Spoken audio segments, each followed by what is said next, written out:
Erev Tov, rebonsoir à toutes et à tous. Shavua Tov, on est dimanche, il est 19h50 et on se retrouve pour le deuxième volet avec Midreshet Yehuda Manitou, le deuxième volet qui va nous traiter de la pensée de Eliane Amado Eliva Vinci avec le docteur et Rav Michael Ben Admon. Premier volet, il t'a posé plein de questions, tu nous as donné des points de réflexion. On espère qu'on va découvrir encore une autre facette et approfondir cette pensée juive, pensée philosophique. Vechava Michael. Toda Rabba, bonsoir à tous, Shavua Tov. Et j'aimerais en fait donc continuer cette étude. La dernière fois, on avait étudié donc des textes qui concernaient essentiellement l'être juif selon Amado, la question de l'identité du juif, la question de son rapport à l'autre, la question de la souffrance. Donc des questions assez générales.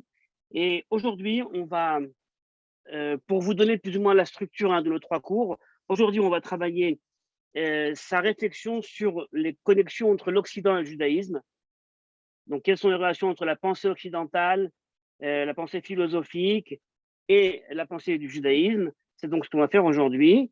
Et le troisième volet donc, que j'exposerai dans 2 semaines, je crois, alors on va s'attacher uniquement à la question du sionisme, du conflit israélo-arabe et donc de sa conception de relation entre, dans son langage à elle, Yitzhak et Ishmaël, ou si vous voulez, donc les Juifs et les Arabes, les Juifs et les musulmans, les Israéliens et les Arabes, il y a différentes façons d'en parler. Donc aujourd'hui, on ne parlera pas de ça, sionisme, Aliyah, on parlera donc de cette relation entre l'Occident et le monde juif. Voilà. La façon dont on va travailler, ça va être essentiellement une étude commune de textes. Et je vais vous faire un aveu. La lecture des textes d'Amado, pour moi, est très enrichissante. Parce que, comme je vous l'ai dit déjà la dernière fois, ce ne sont pas des textes qu'on peut si facilement épuiser. Il y a des textes qu'on lit, qu'on assimile, qu'on peut résumer, qu'on peut synthétiser et qu'on peut ensuite transmettre. Mais les textes d'Amado sont, comme je vous l'ai dit, beaucoup plus complexes que ça. Ils sont pleins d'analyses, pleins de sagesse, pleins de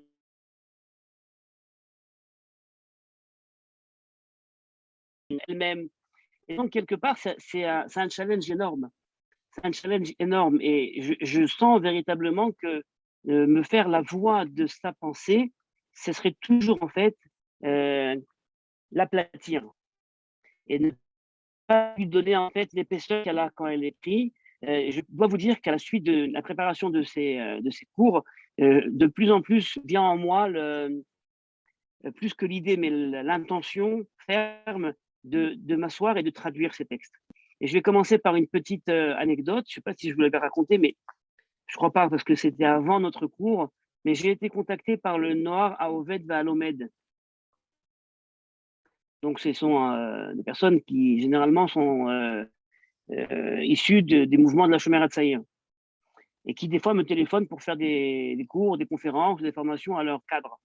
Mais c'est souvent sur des sujets qui sont liés à la vie du kibbutz. C'est comme on a été longtemps au kibbutz, donc souvent, je leur parle de la vie du kibbutz religieux, les concepts de shutafut, chitouf, des concepts qui sont liés à la vie du kibbutz. Et là, cette dame, elle me dit, on fait un séminaire avec donc tous les cadres du Noar Oved Va'alomed et on aimerait bien que tu viennes nous parler d'Amado. Alors, je lui fais, mais moi, avec plaisir, mais d'où et comment est-ce que tu as eu accès à Amado? Parce que ce sont des écrits en français et eux ne sont pas francophones. Et puis, ce sont des écrits, donc, on va dire, assez complexes. Et comment tu as eu… Alors, bon, j'ai écrit un petit article, c'est vrai, dans un livre qui est paru il n'y a pas longtemps, Collator, sur les différents modèles de sionisme séfarade. Et donc, j'ai écrit là-bas un article sur le sionisme séfarade apparenté, à mon avis, à Amado. Et donc, ils ont lu là-bas ces textes et ça les a intéressés à tel point, donc je suis parti leur faire ce cours, à tel point qu'ils m'ont proposé, à la fin du cours, eh bien de mettre à disposition leur maison d'édition pour la traduction et la diffusion des textes d'Amado. Et je peux vous dire que de plus en plus, je me dis que cette pensée qui paraît certaines fois, je dirais, attachée à un certain temps, les années 60, 70, certaines fois 80, 90, et pour certains pourrait être donc assez dépassée, pourrait être déjà un peu dans l'anachronisme. En fait, je me rends compte qu'elle a énormément de quoi apporter à la jeune génération d'Israéliens aujourd'hui qui sont en quête de sens. Et on le voit avec l'actualisation des écrits de Manitou et l'accueil favorable que les Israéliens aujourd'hui, donc non francophones, réservent à la pensée de Manitou. Et on le voit également donc énormément avec l'accueil qu'ils ont envie donc de donner à une autre pensée qui est donc celle d'Amado. Voilà, donc en fait, ce qu'on va faire, c'est que je vais vous présenter, on va dire, 4-5 problématiques qui apparaissent dans ces écrits. J'ai organisé ça autour de 4-5 points qui, à mon sens, sont importants. Et donc, on va donc travailler ça. Voilà. Alors, la question donc, qui va nous intéresser ce soir, c'est la question de la singularité du message d'Israël. C'est-à-dire, en quelle mesure le message d'Israël est un message particulier? En quelle mesure la tradition d'Israël nous apporte quelque chose de spécifique sur les grandes questions de l'existence? Alors, sans vouloir être pour l'instant exhaustif, je vous dirai uniquement, et elle en parle également, Amado, dans un de ses livres, je vous dirai uniquement qu'il faut bien différencier ce qu'on appelle en français philosophie juive de ce qu'on appelle Marchevet Israël. C'est une différence que j'avais entendue il y a bien longtemps déjà par un monsieur que j'aime beaucoup également, qui habite dans le Rova Yehoudi, le Rav professeur Aaron Shear Yashuv. Un monsieur avec une histoire incroyable aussi, un ancien fils de nazi qui est devenu rabbin et professeur de philosophie juive à Bar-Ilan. Et donc, lui, il faisait une différence essentielle entre la philosophie juive et Marchevet Israël. Et selon lui, la différence, en fait, c'était que la philosophie juive était en fait une réaction à la philosophie générale. C'est-à-dire, nous, en tant que juifs, en situation diasporique, eh bien, on était certaines fois interpellés par différents modes de pensée, on va dire essentiellement Aristote et ses élèves à l'époque médiévale. Et donc, les juifs de l'époque ont réagi. Hein. Alors, Maïmonide a réagi et voilà, on a réagi au système de pensée qui était en présence à l'époque médiévale. Et donc, voilà, on a des systèmes qui reprennent les mêmes concepts et qui, on va dire, veulent établir des synthèses entre ces façons de réfléchir, aristotéliciennes, par exemple, ou alors plus tard kantiennes, ou alors bergsoniennes, ce que vous voulez. En tout cas, ce sont donc des réactions à ces systèmes de pensée qui ont une vision sur des questions d'ordre général et qui, certaines fois, interpellent également le judaïsme. Et les philosophes juifs eh bien, vont, en ce sens, répondre par les concepts proposés en introduisant dans différentes idées du judaïsme. Alors que Marchevet Israël, la pensée juive, eh ben, c'est un peu autre chose. C'est en fait la volonté de définir, je dirais, d'une façon inhérente, sans avoir besoin d'interaction, eh bien, ce que pense le judaïsme. C'est une pensée qu'on trouve essentiellement dans le Talmud, dans les Talmudim, puisque le Talmudim, c'est une pensée qui n'est pas, on va dire, basée sur le principe en tout cas de la logique aristotélicienne. On trouve ça dans les Midrashim, surtout le Midrash Rabbah. Toute personne qui est un petit peu, on va dire, aisée, qui est à l'aise dans les Midrash Rabbah, voit bien que la façon de réfléchir dans le Midrash Rabbah n'est pas celle d'une logique aristotélicienne nécessairement. Et puis, ça apparaît des fois chez des auteurs comme le Maharal, mais que le Maharal soit aussi soumis à des influences, évidemment, comme ont montré tous les penseurs maharaliens. Et donc, cette question de savoir quel est l'apport singulier du judaïsme sur les grandes questions de l'existence. Bon. Alors, ce qui est intéressant, c'est qu'on verra donc que l'apport d'Amado sur cette question-là, eh bien, c'est un apport qui se situe justement entre la philosophie juive et un effort de créer une nouvelle pensée juive. C'est-à-dire, elle va user évidemment des concepts de la philosophie générale, puisqu'elle est pétrie. Elle est pétrie à cette pensée. On sent, elle la connaît de l'intérieur, elle cite le grec, elle connaît les subtilités, elle est vraiment, on va dire, c'est sa formation. Elle a une formation classique, c'est sa formation fondamentale et première. Et puis alors, lorsqu'elle essaye justement d'épuiser le sens que la philosophie occidentale peut donner, eh bien, elle en arrive à une interprétation qui va être essentiellement basée sur l'interprétation biblique. C'était classique à l'époque, je dirais pour deux raisons. D'abord, je dirais d'une façon positive et négative. D'abord parce qu'elle n'avait peut-être pas accès aux autres textes, qui à l'époque n'étaient pas traduits. parce qu'elle n'avait pas une érudition, comme je l'ai dit, phénoménale en matière de judaïsme. Mais par contre, le texte de la Bible, le texte de la Torah, c'était un texte qui était à la fois en français, il y avait des éditions bilingues, c'était possible donc de les connaître. Elle avait évidemment, en habitant en Israël plus de 20 ans, quasiment 30 ans, après une connaissance de l'hébreu, mais ces écrits ont commencé même avant qu'elle ait l'hébreu courant. Et donc, c'est parce qu'évidemment, on n'avait pas une connaissance d'autres textes. Certaines fois, on voit qu'elle cite le Zohar, mais elle cite des éditions de Poli ou Jean de Poli, qui sont des traductions très problématiques. Ou alors elle cite Gershon Shalom pour citer le Zohar ou la tradition kabbalistique. Donc, c'est pas très sérieux. Donc, ça, c'est parce que c'était, on va dire, tout d'abord, peut-être un manque de connaissances. Mais deuxièmement, parce que aussi, et ça, c'est le côté positif, en fait, c'est qu'elle avait bien perçu que le texte de la Torah, le texte biblique, eh bien, avait des profondeurs incroyables qu'on pouvait peut-être justement éclaircir par le biais d'une nouvelle méthodologie de lecture. Et ces méthodologies de lecture à elles étaient philosophiques, mais surtout aussi psychanalytiques. Elle avait donc, et on va voir ce soir la façon dont elle lit justement ces textes-là, et elle en fait sortir des sens.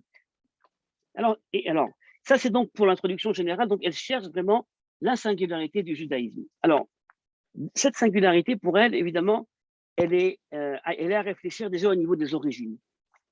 Et elle a toute une réflexion qui revient dans ses livres sur les origines de la pensée. Les origines de la pensée, en tout cas occidentale, c'est le mythe. C'est le mythe grec.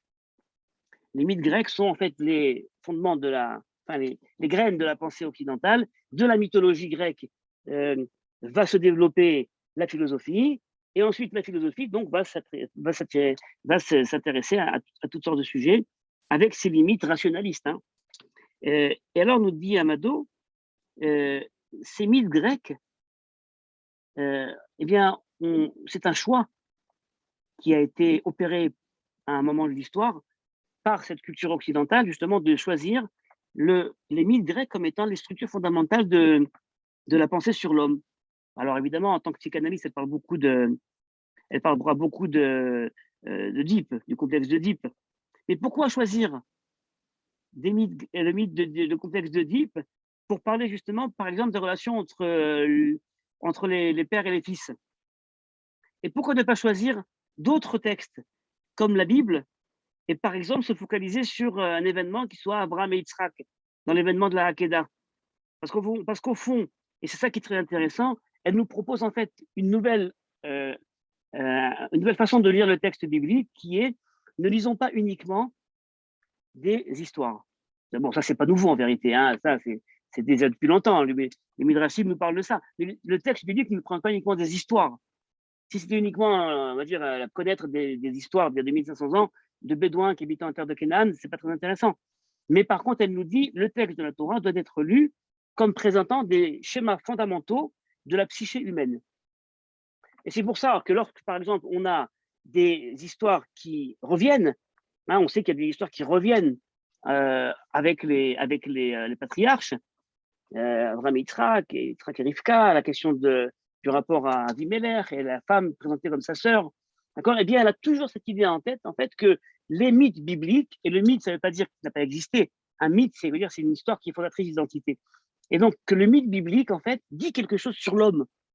Dit quelque chose sur l'homme. Et plutôt que de s'arrêter uniquement à un mythe qui soit occidental, qui soit celui d'Oedipe, eh bien, on aurait pu choisir également un mythe alternatif qui soit celui d'Abraham et Yitzhak, ou alors, parce que le mythe biblique a pour, justement, singularité, eh bien, il cherche le dépassement. Et si on nous raconte à une première époque une histoire, eh bien, la deuxième histoire va dépasser. Ça ressemble évidemment et ça rapproche évidemment au Toldot de Manitou. Et elle cite Manitou plus d'une fois lorsqu'elle parle justement de ce modèle où le mythe biblique est un mythe justement qui cherche toujours le tikkun, le dépassement et la solution au problème. Le problème commence avec Caïn et Hevel, c'est la problématique du fratricide et des frères, et finira avec Yosef. Ça nous paraît évident pour nous, mais quand elle propose cette façon de lire le texte biblique et elle l'oppose au mythe grec, le mythe grec qui lui est toujours dans la confrontation des générations, et une génération engloutit la génération d'après, il n'y a pas de développement possible, il n'y a pas d'histoire, il n'y a pas d'issue possible. Eh bien, elle dit voilà, on a des différences essentielles entre les mythes grecs et les mythes juifs. Le mythe juif permet l'histoire, permet le développement, permet l'amour, permet la transmission, permet la postérité. Vous voyez, donc c'est déjà pour elle, et elle vient avec tout ça, et c'est important parce que, au fond, avant d'arriver à lire un texte à Mado, il faut justement essayer de conceptualiser quelle est sa grille de lecture. Comment elle lit un texte. Et ça, ça prend un peu de temps. Alors, elle a donc cette réflexion sur l'origine des mythes, les mythes grecs face aux mythes bibliques, et ça revient dans pas mal d'endroits, dans ses textes à elle. Et puis, ensuite, donc, elle va appliquer sa grille de lecture donc, à différents mondes conceptuels. Alors, je vous propose donc de commencer, et on va en fait passer, j'ai choisi en fait, on va dire, environ 4-5 livres, des passages de son écriture. C'est pas quelque chose qui a une suite conceptuelle. On passera d'un sujet à un autre. Mais le but, en fait, c'est de se parfumer, Mid Bassem. D'accord, c'est de se parfumer de cette façon qu'elle a de réfléchir les textes. C'est pas de prendre un concept, une thématique et de l'analyser de fond en comble. La semaine prochaine, quand on parlera du sionisme, la terre d'Israël, du conflit israélo-palestinien, alors à ce moment-là, on prendra cette thématique, on va analyser cette thématique. Mais cette semaine, c'est pas une analyse d'une seule thématique, c'est vraiment, on va dire, se parfumer de cette façon de réfléchir et de voir en fait, et puis j'aimerais bien vous entendre au fond, de voir si ça nous parle encore. Parce que quand on est en France et qu'on parle le français comme langue principale et qu'on ne connaît pas l'hébreu, et qu'on nous fait un petit jeu de mots avec 2-3 lettres d'un mot en hébreu et puis qu'on tourne dans tous les sens, c'est mignon. Alors c'est mignon. Mais est-ce que quand on est en Israël et qu'on parle hébreu comme langue maternelle et que la lecture des textes de la tradition ne nous est pas inconnue, est-ce que ces petits jeux de mots, en fait, ça reste mignon ou alors c'est en fait porteur de vraiment, je veux dire, de porteur d'un nouveau sens qu'on peut donner au monde juif. D'accord, une nouvelle façon de réfléchir, qui fait partie, comme je l'ai dit, plus de la marche vers Israël. D'accord. Très bien. Alors, puisque vous êtes là avec moi, j'ai l'impression, en tout cas, personne ne me fait taire. Et donc, on va commencer. Bien. Alors, on va commencer par des textes que je prends donc d'un de ces livres, La nature de la pensée inconsciente. Donc, je vous invite à lire ces textes, à les travailler et à les chercher. Ce ne sont pas des textes. Sachez que ces livres ne sont pas très répandus. Bon, il fut une époque où beaucoup avaient ces livres à la maison parce que c'était des livres de la période. Hein. Tout le monde avait des livres de Neher, d'Amado, c'était classique. Mais aujourd'hui, ils sont beaucoup moins classiques. Donc, un de ces livres, La nature de la pensée inconsciente, vous voyez, faites attention uniquement à la profondeur du titre déjà. Donc, si c'est inconscient, comment peut-on parler de pensée? Penser, ça veut dire quelque chose d'organisé, de rationnel. Si c'est une pensée inconsciente, comment connaître sa nature? Comment y accéder? Et ce qui est très intéressant, et on va le voir, c'est ce que je me propose de faire avec vous ce soir, c'est justement de vous montrer que, quelle que soit la thématique qu'elle va aborder, donc dans n'importe lequel de ses livres, qu'ils soient des livres d'érudition philosophique, psychanalytique, elle va toujours illustrer ça par une étude juive. Et je vous rappelle qu'Amado n'était pas rabbin. C'était pas sa vocation d'amener le judaïsme aux fidèles, vous voyez, de faire qu'on dit en hébreu, un vort, un petit Vartora comme ça au passage pour un petit peu faire aimer le judaïsme aux Zouaï. Elle n'était pas rabbin, c'était pas son rôle. C'est qu'elle pense véritablement, elle voit véritablement dans les questions les plus accrues de la pensée humaine, eh bien, quelque chose qui correspond avec les questionnements du judaïsme. Et non seulement une correspondance immédiate, mais également une proposition de solution, d'issue ou en tout cas de réflexion d'un nouvel ordre. Alors, commençons. Alors ça, c'est évidemment un texte qu'elle va écrire assez tardivement sur ce qu'elle va appeler le secret, la philosophie des philosophes ou le secret perdu. Et une des thèses qu'elle avait développées, c'est en fait l'apogée de sa pensée, je dirais même, à la fin de sa vie, c'est qu'il y a un secret des philosophes. Il y a un secret des philosophes. Les philosophes ont tout fait pour garder ce secret, mais il a été découvert et elle-même écrit quelque part que si elle avait 20 ans de moins, elle aurait réécrit toute l'histoire de la philosophie avec l'aisance qu'elle avait dans cette matière, justement en écrivant une sorte de contre-philosophie, de contre-histoire de la philosophie, en montrant justement l'origine juive. Alors lisons un petit peu. Quand on va lire, on va comprendre Comme sans rentrer non plus dans tous les méandres de cette argumentation, ce qui nous intéresse, c'est le parfum. On nous demanda de résumer notre propos en 7 pages pour le mélange linéaire, gageur que je tentais de tenir. Dans un texte intitulé La philosophie des philosophes ou le secret perdu, je tentais de montrer le sens et la portée de cette méconnaissance constante qui finit par être reconnaissance implicite. Nous dit-elle, il y a une méconnaissance constante du judaïsme. C'est quelque chose qui est tellement constant que ça ne peut pas être un oubli, comme ça, occasionnel. Finit par être reconnaissance implicite. Le secret est partout. Peut-être nous avons tenté de le montrer, est-il le secret de l'école d'Ammonius, si bien gardé par Plotin, Hérénius et Origène. Plotin surtout, si proche de Philon le Juif, à Alexandrie même, si peu d'années après lui et qui cite ses sources si nombreuses, et jamais celle-là. Donc Plotin qui ne cite aucune source juive. Dans son livre, son premier livre, Le niveau de l'être, il y a une grande partie qui analyse justement la théorie des Énéades de Plotin. En fait, le problème dépasse chaque point où il peut être indiqué ou désigné. Il réapparaît dans l'absurdité de la méconnaissance. Par exemple, chez Kant, et c'est vrai que c'est fou qu'on connaît l'histoire de la philosophie et la grandeur de ces philosophes et la part infime qu'ils consacrent au judaïsme. C'est dur de se dire que c'était ils n'étaient pas connaisseurs. Surtout Kant, qui, je vous rappelle, a vécu quand même à l'époque de Mendelssohn. Mendelssohn qui était un érudit du judaïsme, Mendelssohn. C'était quand même quelqu'un qui a écrit des correspondances en halakha avec le Yahavetz, Rabbi Yaakov Emden, qui a un commentaire de 5 tomes sur la Torah, en hébreu, où il cite ses sources, le Talmud. Donc, ce n'était pas un abruti quand même. Il réapparaît dans l'absurdité de la méconnaissance par excellence, par exemple chez Kant, chez Schopenhauer, dans l'absurdité de la violence et de l'appel au meurtre. Chez tous deux, il y a une extraordinaire discordance entre le propos général et le point d'affleurement de la non-conscience ou de la confiance refusée.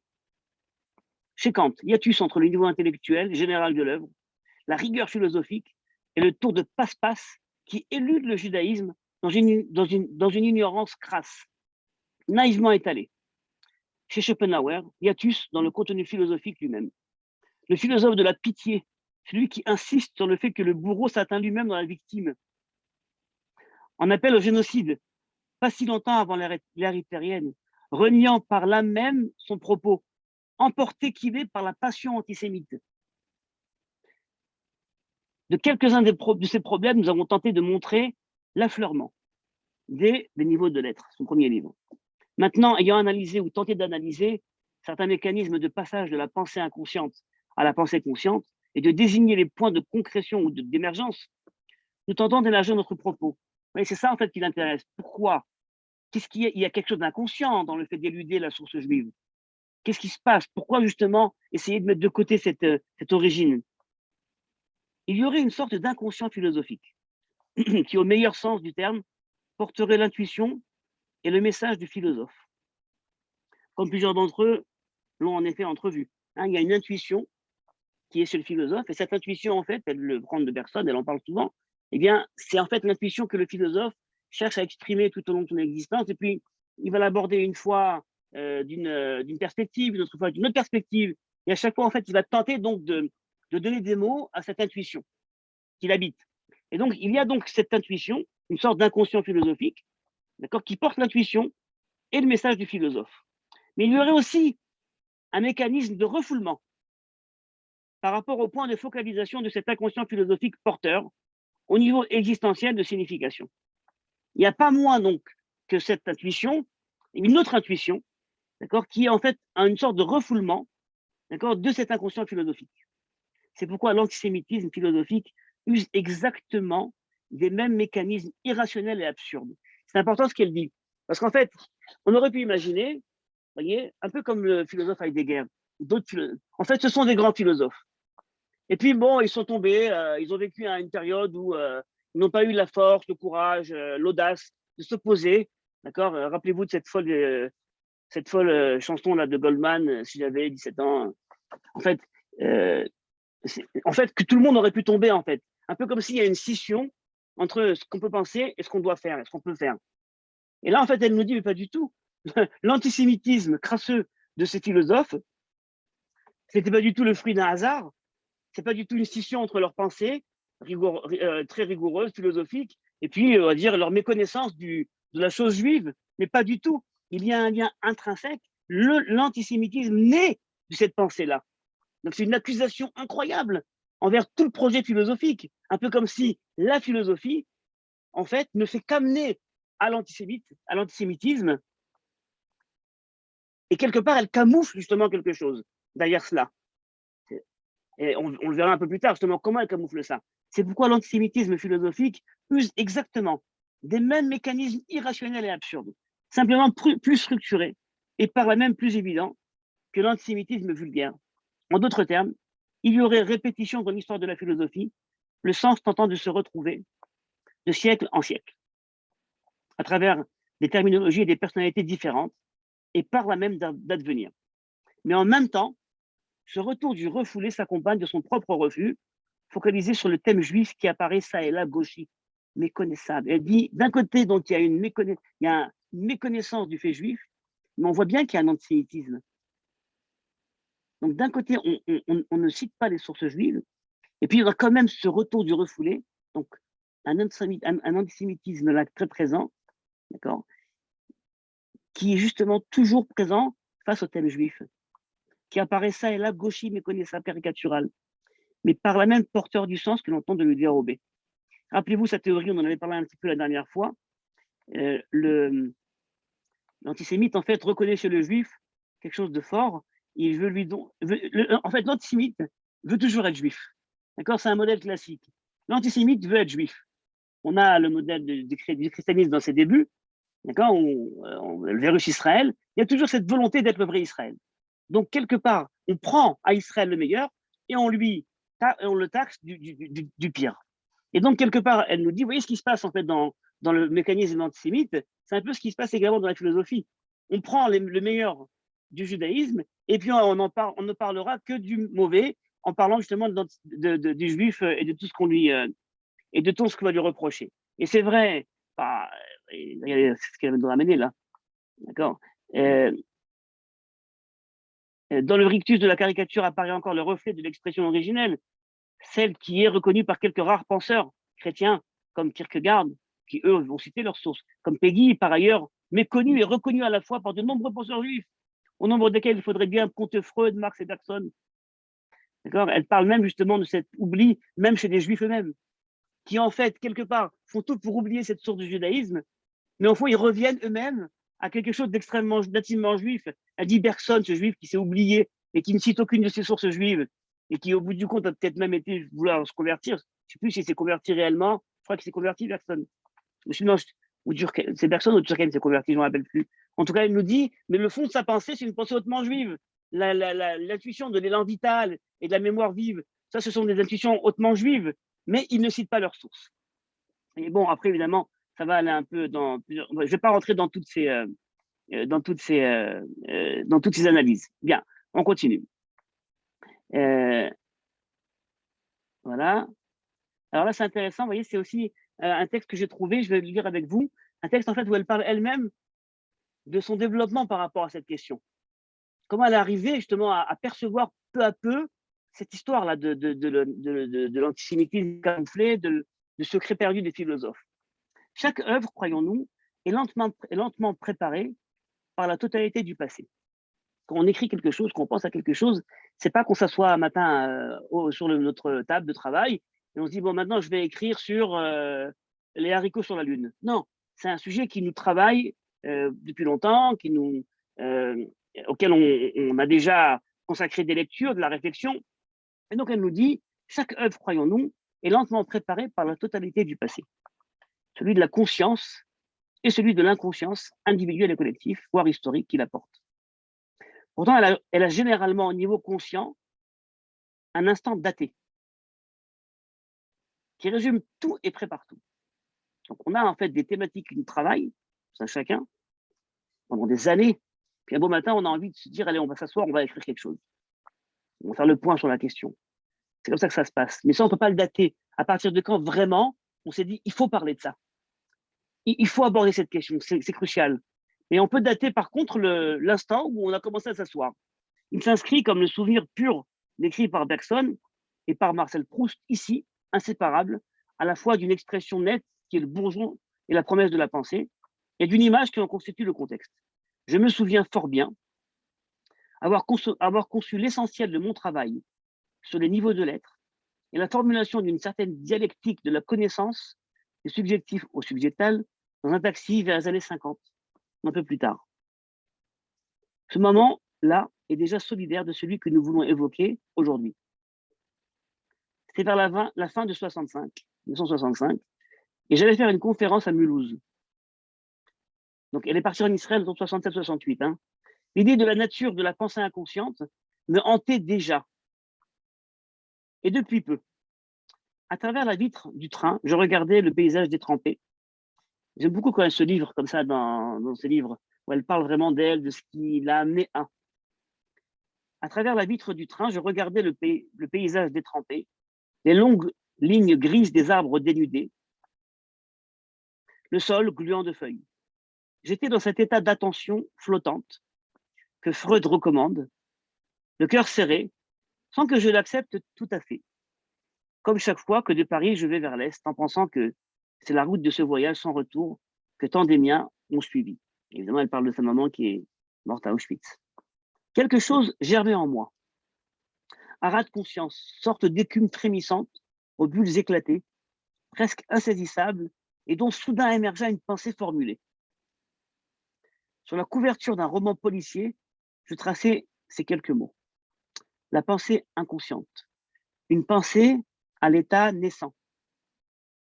Polarisable entre le bien et le mal, mais surtout aux bornes même de la conversion créatrice, celle qui engendre les formes. C'est à ce niveau que l'homme est créé à l'image de Dieu. Vous voyez tout de suite. Et c'est ça que j'aime beaucoup dans cette pensée. Vous savez, pour le dire un peu différemment, certaines fois on est à table le Shabbat, et alors, je vais faire une petite. Des fois on est à table le Shabbat, et alors on se dit, allez, qui c'est qui fait un Dvar Torah? Et puis alors quelqu'un va sortir un propos sur la paracha, un Dvar Torah. Bon, il est écrit, on pose la question et on répond. Mais c'est totalement déconnecté certaines fois de ce qui se passe autour de la table. On est en train de parler d'un sujet, je sais pas moi, qui était lié à notre vie de famille, aux événements qui sont arrivés à quelqu'un, et puis tout d'un coup on dit, allez, il faut faire un Dvar Torah, un Dvar Torah. Et là, en fait, en vérité, c'est un peu marrant, cette façon de faire tout d'un coup, de transformer le Dvar Torah en une cérémonie, comme ça. Et ce qui est très intéressant, vous voyez, c'est qu'elle, dès qu'elle parle d'un sujet, hop, eh ben oui, c'est ça, en fait, c'est la question de l'homme créé à l'image de Dieu. C'est exactement ça. Vous voyez, et dans sa tête, en fait, les choses se recroisent et s'entrecroisent. Et en fait, on n'est pas du tout dans une sorte de compartimentisation, compartimentisation des disciplines. On est vraiment dans une pensée synthétique. Alors, elle nous dit donc, c'est à ce niveau que l'homme est créé à l'image de Dieu. J'écrivais encore quelques lignes. Comme apaisé, je refermais le livre. Je savais que l'essentiel était là. Je n'essayais pas prématurément d'y revenir. C'est même peut-être des trucs pour écrire bien ça. J'écrivais entre-temps plusieurs ouvrages. En 1969, j'ai recopié ces lignes écrites entre Paris et Mulhouse à Jérusalem. Je les classais avec plusieurs feuillets de réflexions éparses, personnelles, qui ne s'étaient entre-temps agrégées à aucune œuvre, et qui pourtant les jalonnaient toutes. Cette expression de pensée à l'état naissant, vous savez qu'elle contenait l'essentiel. Et elle va ensuite ramener cette expression de différentes façons, sur la graine dormante. Mais en fait, la pensée à l'état naissant. À l'état naissant. Empruntée à la chimie, elle résumait bien cet instant où le corps pris à l'état naissant a ses propriétés dans leur verdeur et leur acuité originelle avant de prendre sa forme définitive. Les deux textes que j'ai cités en exergue, je ne les connaissais pas. Pour mieux dire, je ne connaissais absolument pas les textes de Valérie que j'ai découverts. Bon, bref, je peux arrêter là pour ça. Mais vous voyez, c'était cette idée-là, donc peu à peu, donc il y a quelque chose qui est là, qui travaille en nous, d'accord, une sorte d'intuition, et puis ça nous accompagne, et puis un beau jour, hop, ça se dévoile, ça se révèle, de façon beaucoup plus forte. Premier point. Deuxième point. Dans un autre livre, Les voies et les pièges de la psychanalyse, le seul livre qui a été traduit en hébreu. Drachim va'Mir Sholot, c'est la psychoanalyse. c'est à mon avis le livre le moins significatif de sa pensée. En fait, elle parle de la relation, de la situation psychanalytique, de la rencontre entre le thérapeute et l'analysé, si vous voulez. Et alors, elle va identifier là-bas quelque chose on va dire qu'elle va dénoncer, c'est la relation d'asymétrie totale entre le thérapeute et la personne qui vient justement pour. Elle dit il y a une sorte de ila comme ça, de aura qui se met autour du thérapeute, on demande beaucoup d'argent, il y a une sorte de prétention que le thérapeute sait tout, il est capable lui-même, puisque lui n'a aucun conflit intérieur justement, a priori, et bien justement d'être là et d'être sur son piédestal. Elle a une grande critique de ce qu'elle appelle l'homo psychanalyticus, d'accord. Elle va même aller jusqu'à identifier cette position du psychanalyste à une position antisémite, d'accord. Je ne vais pas rentrer pour l'instant dans les détails, mais je vous invite à lire la thèse, c'est très intéressant. Et dans ce travail, à un moment, donc elle parle donc de l'éducation, de l'enfance et de l'adolescence. Donc c'est un livre, je vous dis, tout ce qu'il y a de plus, on va dire, professionnel. Les voies et les pièges de la psychanalyse, elle y parle vraiment de ce qu'elle identifie comme étant un problème dans la situation analytique.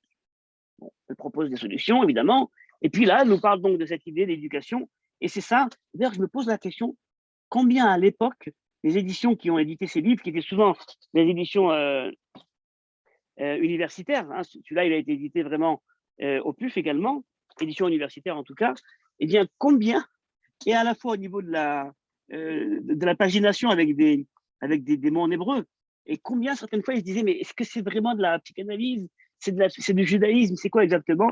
J'aimerais bien avoir un petit peu de témoignage par rapport à ça.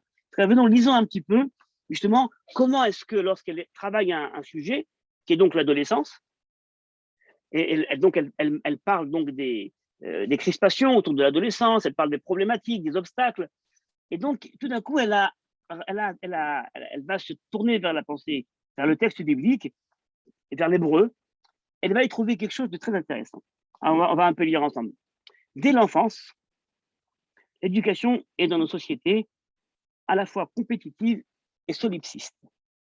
Voyez, chaque phrase, on peut s'arrêter là. Hein. Si on était en train de parler maintenant d'adolescence, on peut s'arrêter pendant une demi-heure et de réfléchir justement le sens justement qui est dans nos sociétés. L'éducation est à la fois compétitive, hein, on va amener les enfants à vouloir être mieux qu'eux, à être les meilleurs, et solipsiste justement dans cette idée d'individualisme. Tu dois être le meilleur, tu dois montrer, tu dois faire preuve de. L'enfant, possessif et égocentrique, ça aussi, vous voyez, c'est un moment qu'il faut s'arrêter pour réfléchir, à un certain stade de son développement, est encouragé par les adultes à se valoriser de ses succès et à s'opposer par eux à autrui. Donc c'est vraiment, on va dire, un encouragement que les adultes vont donner vers l'enfant. Il apprend à se définir contre et non avec. Et peut-être n'a-t-on jamais assez souligné à quel point il s'engage ainsi non seulement dans la voie de la vanité, mais dans celle de la stérilité. La crise de l'adolescence est significative à cet égard. D'une part, cette crise est celle de l'adulte, qui est, à travers elle, confronté à cette propre démission. C'est l'adulte qui doit se poser la question. Lorsqu'un adulte, un parent voit son enfant dans une telle crise où il ne pense qu'à lui et il ne voit que lui-même, eh bien, ce n'est pas l'enfant qu'il faut condamner, c'est avant tout l'adulte qui doit se questionner. D'autre part, les étymologies sont elles-mêmes significatives. L'étymologie latine adolescent implique un devenir essentiel. L'étymologie grecque de la crise évoque le jugement, donc la crise, c'est le jugement, cette période critique et l'apprentissage par excès ou par défaut du jugement. En effet, un adolescent apprend à ce moment-là à juger, à porter un regard critique sur le monde. Quant aux étymologies hébraïques des différents termes qui désignent l'adolescence, elles impliquent à elles seules toute une phénoménologie. Et là, on rentre dans un autre monde, on parle d'autre chose. Lorsque l'hébreu pense à l'adolescence, elle a une autre idée. Et là, justement, cette façon de travailler les mots, pour elle, c'est également entrer dans un univers qui est non pas basé sur les mythes grecs, véhiculés par une certaine étymologie, mais rentrer dans le monde de la pensée judaïque, je dirais là, d'accord, véhiculé par d'autres mythes. Si l'on prend le mot bachour, et nous qui parlons hébreu maintenant, ça va nous parler un peu plus. Si l'on prend le mot bachour, un jeune homme, la racine nous renvoie à des idées de préférence. Un bachour, c'est un jeune homme, mais en vérité, on est également dans le terme du frère, choisir, préférer. Donc, on est déjà dans une relation entre l'adolescence et la préférence, à la dialectique de préférer et d'être préféré. On a cette idée également de compétitivité, peut-être. C'est-à-dire que l'adolescent est devant le choix. Il doit être choisi, accepté en tant que tel. Il est le choisi choisissant. C'est-à-dire qu'il doit être soutenu dans sa fonction de choix. On ne peut pas venir et accuser un adolescent parce qu'il choisit quelque chose, parce qu'il veut aller autre part, qu'il a une nouvelle façon de concevoir sa vie. C'est son essence, justement. Mais c'est tout bête comme données, mais aujourd'hui, beaucoup de parents sont confrontés à des choix différents faits par leurs enfants et ils perdent les pédales. Favoriser dans la ligne de ces options, corriger, le cas échéant, mais dans le respect de l'acte et de la transition qu'il est en train d'accomplir. Ça, c'est le premier mot, bachour. Le mot nar, jeune, a une racine paradoxale et fort significative. Il signifie, en abrégé, remuer, les naïrs, remuer, secouer, s'éveiller, mais aussi rugir, et brère. C'est-à-dire que l'adolescent est celui qui s'éveille, mais non sans tumulte et non sans, le cas échéant, quelques notes discordantes. Et c'est assez rassurant qu'on a des adolescents à la maison. Hein. Mais on continue l'analyse. Avec Elem et Alumim, on a tout un programme à travers la conjugaison du verbe qui s'y rapporte et des mots attenants. Le verbe signifie onif al, d'accord? Donc les alem, être caché, oublier, se dérober, s'évader. Oif il, rendre obscur, les alim. Opiel, caché, dissimuler. Ça, elle a dû le voir dans une concordance parce qu'en vérité, on ne dit pas opiel les alem, d'accord? Ça ne se dit pas en hébreu moderne en tout cas. Il n'y a pas de piel pour la racine alam. Mais c'est sûrement donc oit pael, donc les it alem, se soustraire, d'accord, de ne pas regarder. C'est-à-dire, et là, donc l'analyse sur la base de ces quatre péalim, donc du shoresh, de la racine, c'est-à-dire que l'on semble cerner une vérité fragile, à la fois inconsciente pour le sujet, d'accord, se dérobant à l'action de l'éducateur, précaire dans son essence. On pourrait s'arrêter une demi-heure sur cette définition. Les mots attenants nous donnent l'importance du secret, ainsi dérobé. Car ce secret, c'est aussi celui du monde, Olam, et désigne aussi bien la jeunesse, Almout, que l'éternité elle-même. Maintenant, définition, cela signifie à la limite que l'adolescent est porteur de l'énigme du monde, à laquelle semble s'éveiller en lui, avec la libido, forme latine et freudienne du désir, que Freud a lui-même rapproché de l'éros grec, et que l'hébreu désignant comme cheshek et ratson unifie à la fois dans la signification du ça comprimé, cheshek, et de la volonté. Travailler avec ses comprimés et de la volonté réconciliée avec elle-même et avec ses buts. Le tout s'inscrit dans une atmosphère explosive, propre à favoriser l'éclosion du génie, si l'on aide l'adolescent à prendre conscience de ses promesses, au lieu de le pousser à se mutiler d'une partie de lui-même, comme le plus souvent l'adulte qui l'a fait avant lui le pousse à le faire, guidé dans son action éducative beaucoup moins par un projet sain, continué de génération en génération, enrichi, modifié, que par le souvenir nostalgique de ses espérances déçues et le regret ambigu de ses démissions.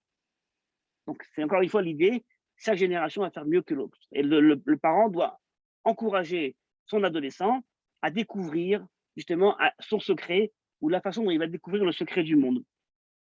Or, chez l'adolescent, ces différents problèmes relatifs au remaniement de ces structures sont liés à l'émergence de la libido, c'est-à-dire à la transformation radicale de son rapport à autrui.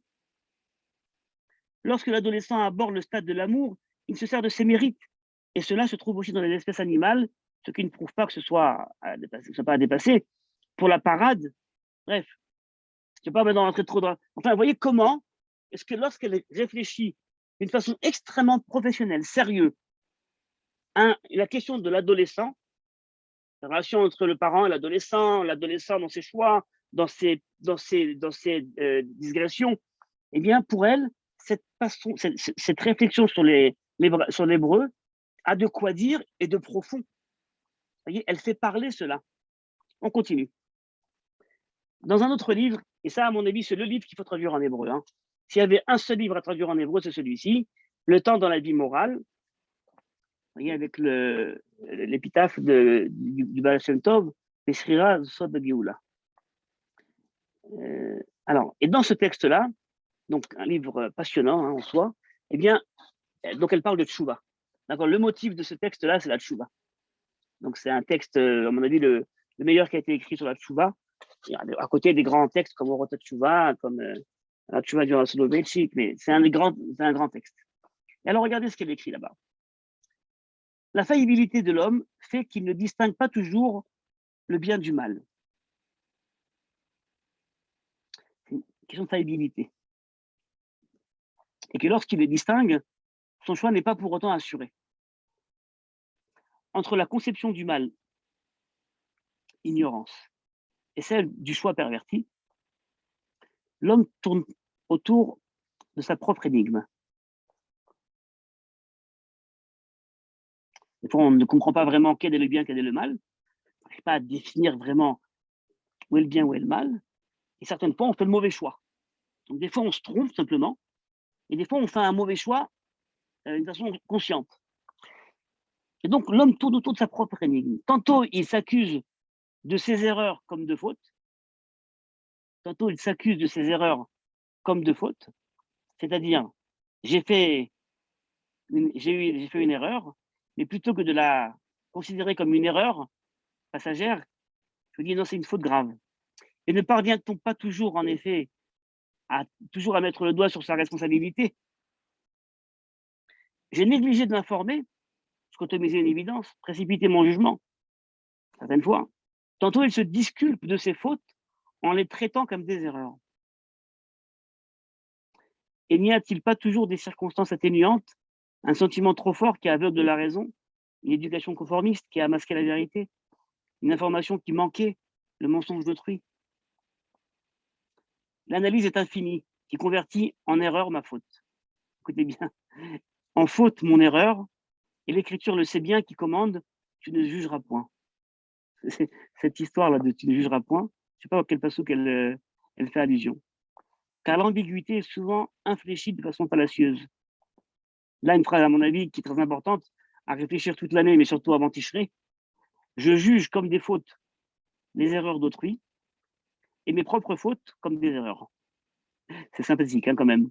Je juge comme des fautes les erreurs d'autrui. Lorsque autrui, eh bien, a une erreur, fait une erreur, eh bien, plutôt que de dire c'est passager, c'est occasionnel, bon, ça va, c'est une erreur, une petite chose. Non, c'est une faute. C'est quelque chose d'essentiel, c'est quelque chose de grave. Et par contre, mes propres fautes à moi, plutôt que de les garder comme des fautes profondes, eh bien, je vais préférer les regarder comme des erreurs. Vous voyez, c'est de Adam Karovet Elatzmo, comme on dit. L'attitude morale est exactement inverse,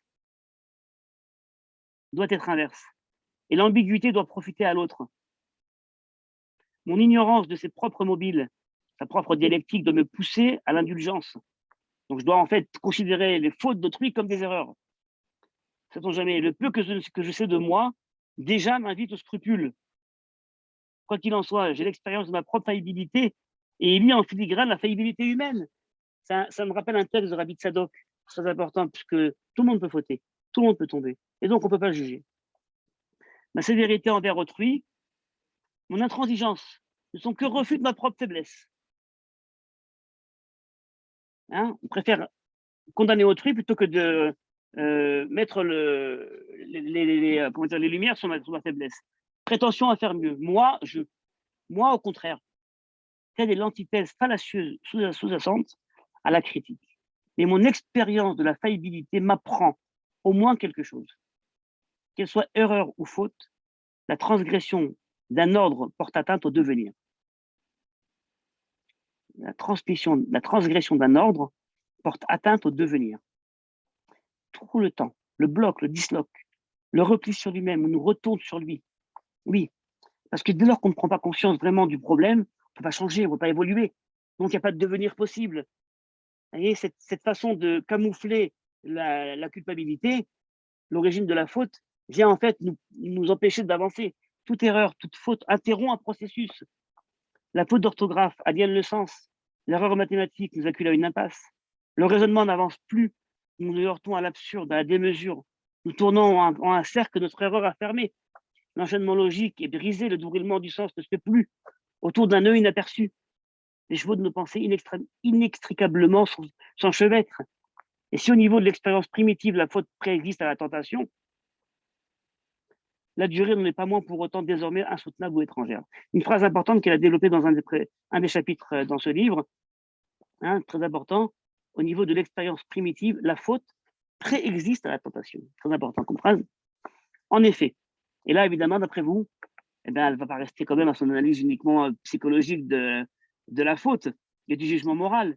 Elle va évidemment arriver à analyser un phénomène biblique. Parce que où peut-on apprendre cette façon de réfléchir où en fait il y a nécessairement un besoin de dépassement des générations et d'avancer? Eh bien, elle ne le trouve évidemment pas du tout dans les mythes grecs ou dans la pensée philosophique. Elle va le trouver eh bien, dans la pensée biblique.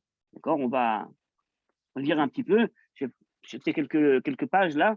Comme nous l'avons vu, dès l'abord, on tente de ruser avec son acte. Après tout, qu'est-ce que ça change? Peut-être que ce n'est pas si voyant.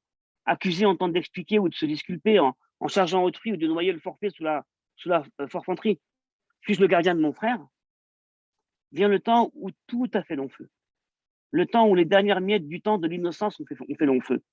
Le temps où les dernières cendres de l'espoir sont éteintes. Vous voyez, toutes ces images-là, pour moi, elles sont essentielles dans la lecture de ce texte-là. Parce que ce qui est derrière ça, pas uniquement une pensée analytique qui se présente à nous, mais il y a également une pensée poétique. Il y a tout un monde, je dirais, extrêmement prolifique de métaphores, d'associations qui est là, où tout d'un coup, on parle de les miettes du temps, les dernières cendres de l'espoir. Vous voyez, et ça nous fait réfléchir, ça. On n'est pas uniquement dans une pensée analytique. Adam et Ève, qui n'ont peut-être pas pris la mesure exacte de leur acte, sont matériellement chassés du jardin d'Éden. Caïn, lui, est écrasé par un crime qui dépasse ses forces, par la haine qu'il sent poindre autour de lui. Quiconque me trouvera me tuera. Mais Dieu, énigmatiquement, s'écrie. Ainsi, c'est pourquoi. La reine, comment dit le verset? La reine, ainsi, c'est pourquoi. Quiconque tuera Caïn sera puni cette fois. Voici Caïn énigmatiquement sauvé de la mort. Étranger. Le temps lui est laissé. Pourquoi faire? Il a fauté, il est puni. Et la punition, c'est justement de vivre. Pourquoi? Pourquoi faire? Le temps de Caïn ne fait envie à personne. Judas, plus tard, n'en a pas voulu. Celui qui dit je me déroberai devant ta face, se sent coupé de toute vérité, confronté à un impossible jugement. Le temps de la faute le confronte à une rupture absolue. Il y a une faute et il y a cette conscience immédiate, rupture absolue. Le voici confronté avec sa propre absence, avec la mort elle-même. Qu'en sera-t-il si néanmoins la vie continue? Il est poussé sur la voie glissante et ténébreuse. La mort est le vrai berger des damnés. Que fera-t-il s'il est condamné à la vie? Il n'y a plus de sens à la vie. Il ne capte que ce qui émane de lui-même. Et il n'émane plus de lui qu'amertume. Il n'émane plus de lui qu'amertume. Voici le désespoir aux multiples visages, aux masques plus divers encore. Voici le temps déchu de l'après. La fêlure, la rupture, la faille, l'abîme. Que fera ce vivant qui, selon l'expression de Chouraki, n'est plus à la vie? Et que sera la vie de ce mort vivant qui ne parvient ni à vivre ni à mourir? Vous voyez comment c'est une véritable, je dirais, c'est un chidouche. C'est une véritable lecture qu'on ne connaît pas dans la tradition classique de cette faute, de cette punition qui est donnée à Caïn. D'accord? C'est en fait cette impossibilité de n'être ni dans la mort ni dans la vie. C'est une sorte d'entre-deux comme ça qu'on ne peut pas appréhender facilement. Continuons, si vous le voulez bien.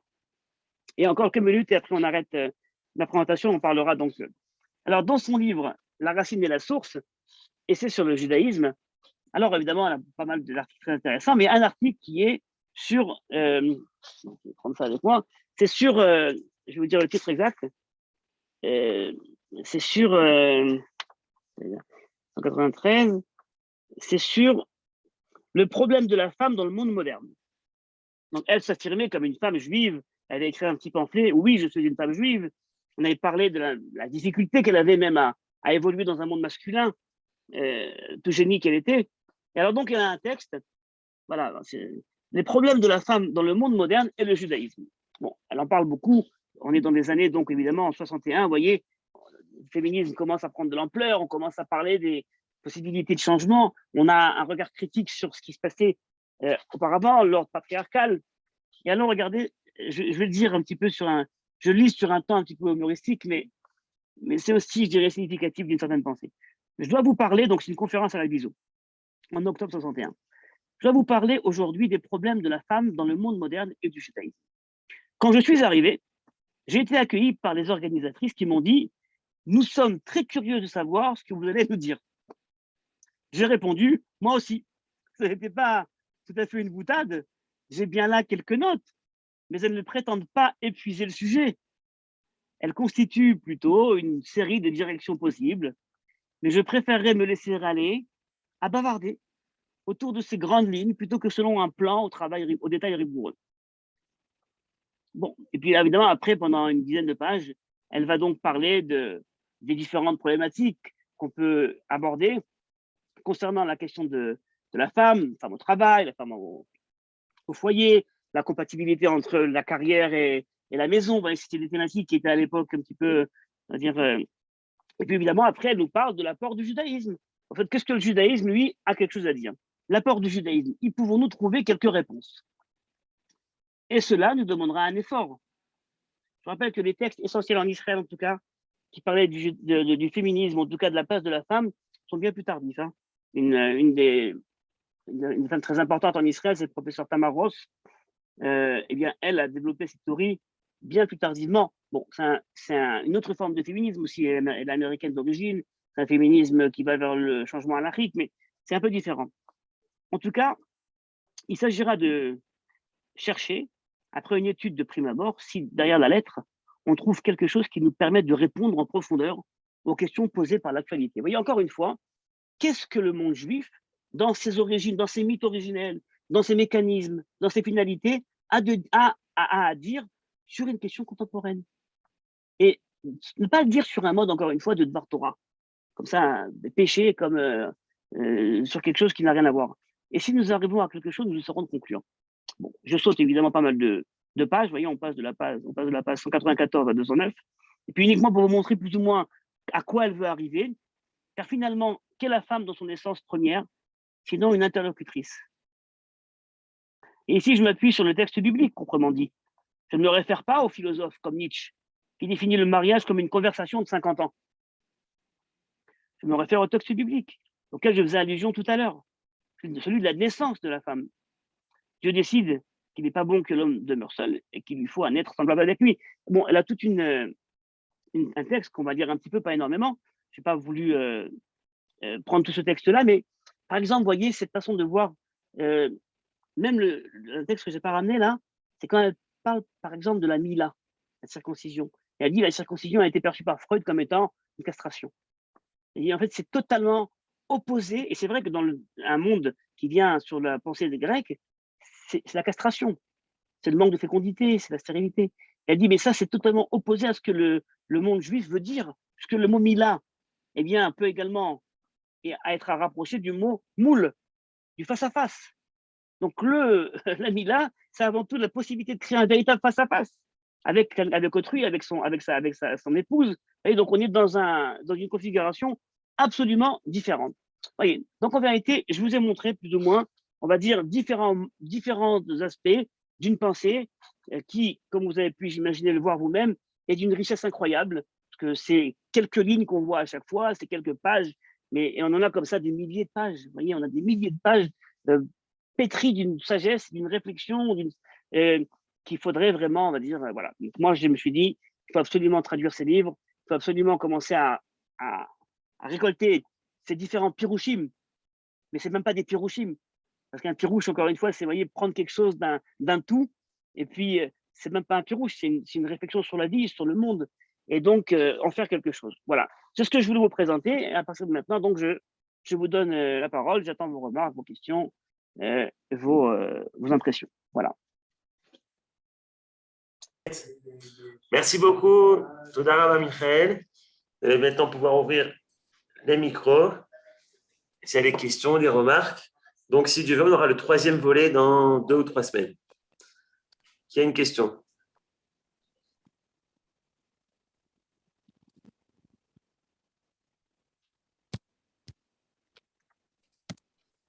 Non? Quelqu'un sous micro? Linda? Oui, moi, j'ai pas de questions, mais en fait, je suis restée sur ma faim.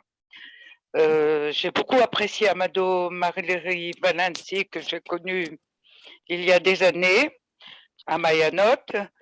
C'est bien dommage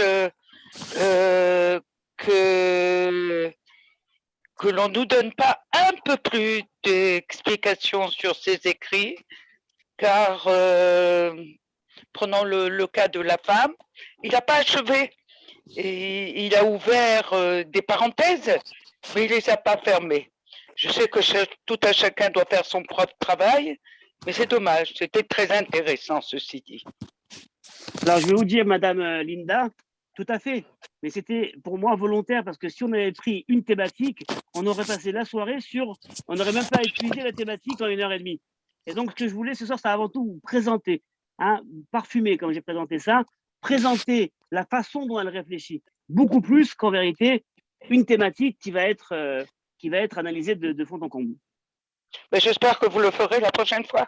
Eh ben, la semaine prochaine, ça sera justement sur la question du sionisme et du rapport aux Palestiniens. Et ça, justement, Michael dit que la prochaine fois, il n'ouvrira pas des portes, il essaiera aussi de donner plus d'éléments de réponse. Daniel Benaïm. Oui, je voulais vous faire remarquer que les textes, enfin les livres de Amado sont très, très ardus à lire pour quelqu'un qui n'a pas fait de la très grande philosophie, et que si vous avez l'intention de les traduire, ce qui serait vraiment une très bonne idée parce que sa pensée est très, très riche.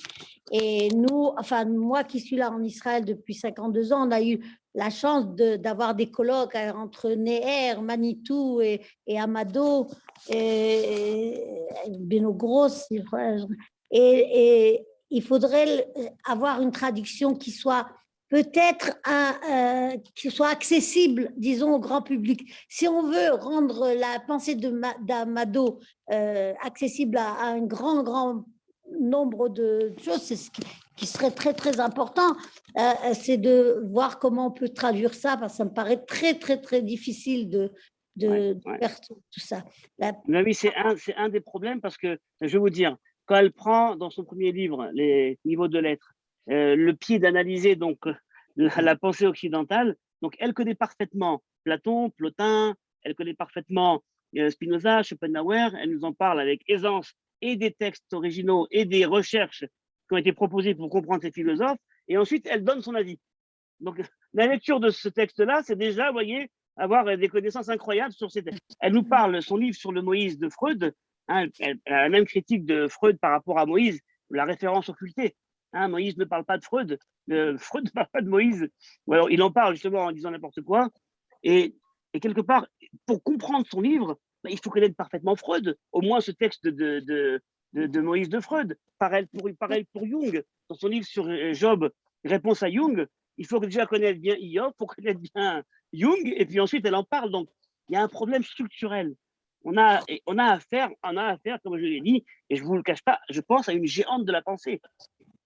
On a affaire à une géante de la pensée. Et je pense que le fait de ne pas l'avoir plus mise en avant, ben c'est justement cette complexité qu'elle a. D'accord, c'est une géante de la pensée, en effet. Et je ne sais pas encore comment régler ce problème dans la traduction, parce qu'en effet, si c'est pour traduire des livres qui soient incompréhensibles au grand public et qui soient uniquement on va dire le fait de quelques spécialistes, c'est un petit peu du travail foutu en l'air, quoi. Voilà. Toda Rabba, c'est très intéressant. Michael, Marianne Rigel, Oui. avec votre permission, je vous en avais parlé quand on s'était rencontrés. J'aimerais évoquer le souvenir d'une très bonne amie à elle, qui était mon ancienne prof de philo au lycée Lamartine à Paris, il y a l'année en 62, c'était mon prof de philo. Et elles étaient très amies. Ma prof était juive, évidemment, et très concernée par son judaïsme, ses racines. Et je sais qu'elles avaient un très bon dialogue entre elles et qu'elles étaient très amies avec Amado. Et voilà, il s'agit de Mademoiselle Mété, si je peux déjà dire, voilà, que son souvenir soit béni. Et j'étais tellement reconnaissante de ses cours de philo et très heureuse de voir son appartenance au judaïsme et à Israël. Elle était venue plusieurs fois en Israël, elle s'était rencontrée plusieurs fois. Voilà, c'était une amie. Merci beaucoup de m'avoir laissé le faire. Ben voilà, avec plaisir. Je pense qu'elle aurait été, à mon avis, très heureuse, puisque dans ses livres, elle cite justement toute personne qui lui a appris quelque chose, qu'elle a rencontré. À côté des grands penseurs, elle cite, voilà, j'ai appris aujourd'hui de telle personne, et puis des personnes qui ne sont pas spécialement connues. Hein. Oui, oui. Peut-être Voilà. qu'elle parle alors, peut-être qu'elle en parle Voilà. aussi. Merci bien, merci de l'avoir fait. Si on est dans les reconnaissances, en 1984, elle est venue à Montréal avec Lévinas lors d'un colloque international de philosophie. Et je peux vous dire que deux choses. On aurait dit quelqu'un qui était hors de son nid.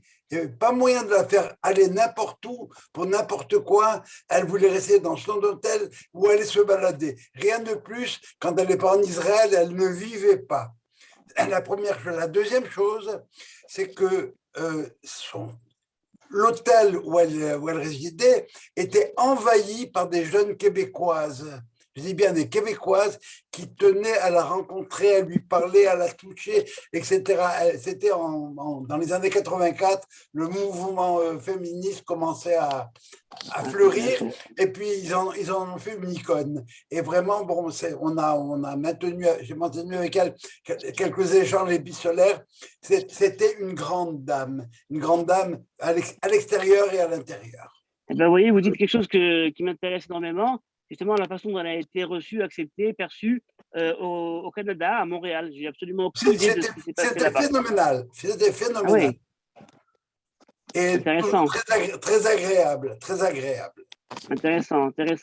Vous verrez que la semaine prochaine, je parlerai un petit peu d'elle. Quand je parle de sa vision du sionisme, je l'apparente aux sages séfarades. Bon, évidemment, elle a une famille qui vient de Salonique, elle a des origines séfarades, des Balkans.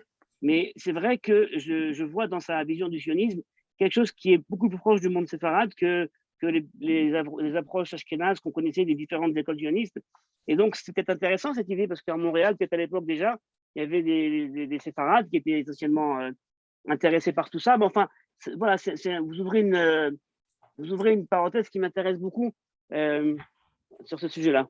Elle a eu plus d'écho avec les Québécois non juifs qu'avec les séfarades ou les ashkénazes de Montréal. Je peux vous l'affirmer. Ah oui, bah alors. Ok, bon. Pardon, est-ce que Madame Amado avait une analyse différente de la halakha en ce qui concerne la femme? Ah, merci et bonsoir Jean-Charles. Oui, bonsoir, Mazal Tov, Michael. Mazal Tov. Je dis parce que Jean-Charles me dit parce qu'on marie, si Dieu veut, dans les 3 prochains mois, 2 enfants. Donc, c'est le Mazal Tov en présent. Mazal Tov. Alors, en fait, non, elle n'avait pas d'influence sur la halakha. Elle ne connaissait pas la halakha. Même sa connaissance du Talmud n'était pas sérieuse. Elle ne connaissait pas le Talmud. C'était pas là-bas l'apport essentiel qu'elle pouvait avoir. Et je dirais que même aujourd'hui, on va dire, ce serait peut-être un exercice intéressant de prendre ces textes sur la femme et essayer de voir si ça peut être ensuite traduit en termes de halakha. Je ne crois pas. De par sa formation, elle a une formation métaphysique. Elle cherche la métaphysique partout. Donc, je ne crois pas que ça peut être un apport important sur la halakha.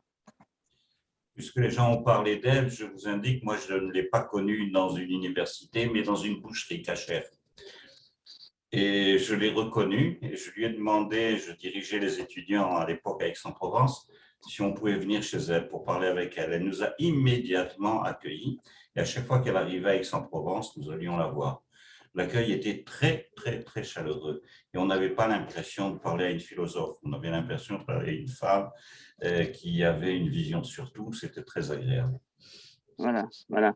C'est intéressant parce que ce témoignage, je l'ai également entendu de pas mal de personnes du kibbutz d'Eliaou, où j'ai vécu donc pendant pas mal d'années. Et des personnes là-bas, des personnes dont je tairai le nom, mais voilà, à qui je souhaite bonne santé et longue vie, eh bien, m'ont donné certains livres et m'ont dit, non, écoute, voilà, alors elle venait ici chaque année, elle nous faisait cadeau ces livres, on les prenait avec grand plaisir, on les mettait sur la bibliothèque, mais on savait très bien qu'on n'allait jamais les ouvrir. Et on est bien content qu'ils soient arrivés et on a maintenant à qui les donner. Et donc, en me donnant, mais alors je leur posais des questions, mais de quoi vous parliez alors? Parce que quand même, enfin, on a l'impression qu'il y avait toute sa vie dans la pensée, mais pas du tout. On était autour de la table, on parlait de 1001 sujets, des petits secrets de l'existence, on parlait de tout. Et ils m'ont d'ailleurs donné une photo, on la voit à table comme ça, sympathique, avec les enfants en train de discuter. Donc oui, c'est vrai, cet écart a priori, ce contraste entre la grande philosophe et la capacité à vivre une vie qui, au dire de tous, hein, justement, les gens qui l'ont connu, eh bien, était une personne extrêmement agréable, attentionnée, gentille, qui s'intéressait. Un de ses élèves, le professeur Abissagui, parlait justement de l'intérêt qu'elle portait. Il a raconté d'ailleurs que lui-même, c'est lui qui a dit qu'il était donc élève avec sa copine de Amado à Bar-Ilan et qu'un jour, elle l'a attrapé. Elle lui a dit, bon, viens chez moi. Et ils sont partis la voir chez elle. Elle leur a dit, bon, maintenant, ça suffit, il faut vous marier. Hein. Et puis, elle a pris des chandeliers qu'il y avait chez elle. Elle a dit, bah, ça sera pour votre mariage. On attend l'invitation. Mazel tov. et lui de dire, ben, moi, j'étais son élève en philosophie. Je ne pensais pas que les professeurs de philosophie étaient si intrusifs dans la vie des élèves. Voilà. Elle avait un sens de l'humour remarquable. Je me rappelle d'une histoire qu'elle m'a racontée, très brève. Elle a dit, ben voilà, c'est la madame qui entend frapper à la porte chez elle. Et elle dit, qui c'est? Et on répond, c'est le Mashiach. Elle dit, ah bon, c'est vrai, parce que je me suis dit que pour le plombier, c'était un peu rapide. C'est d'elle. Voilà. Une fois, elle nous a dit quelque chose d'assez intéressant. Elle a dit, je ne sais pas si la notion de Mashiach est une idée profonde du judaïsme, mais les Juifs ont tellement voulu ce Mashiach que maintenant, c'est une idée qui est acquise. Voilà. Et ça arrive. Voilà. Merci beaucoup, Toda Michael. Merci à tout le monde pour les anecdotes, les participations. Allez.